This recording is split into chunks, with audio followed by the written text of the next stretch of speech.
Howdy! It's Burt! You know, they're telling me that I got some fans out there and I ought to keep in touch. So here I am. You know what I thought I'd do today? I thought I'd give you some tips. Some tips about how to get through these so-called golden years. What they really ought to call them is your going downhill years. But that's another story.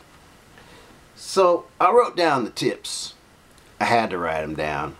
You know, my mind has been like jello ever since Roy Reed and I went on that bender after we got home from Nam. But I digress. Tip number 1. You know, there's nothing like a free meal to make an old person's day. It kind of makes us feel like we've conquered the universe, you know? I think it's some sort of depression disease that our parents passed along to us. But anyway, here's what you do.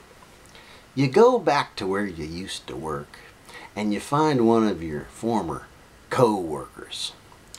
And you talk to them and you pester them and you bother them. Before you know it, they're inviting you home for dinner just so you'll get out of there, leave them alone so they can get some work done. Free meal, right there. I do it a lot. Okay, tip number 2.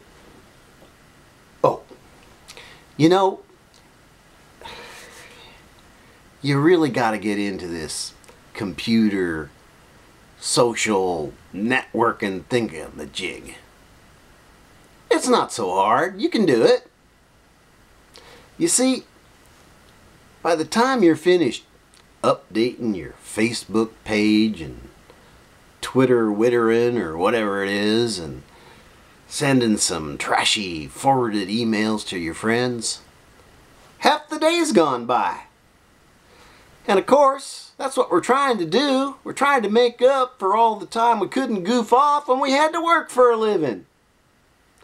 Trust me, it'll make you feel good. Okay, last tip. You know, you really got to keep the hair cut out of your nose and ears. Who wants to be around a hairy old fart? At least that's what my wife Edna tells me. She does it for me, and she's kind of anal about it. Bless her heart.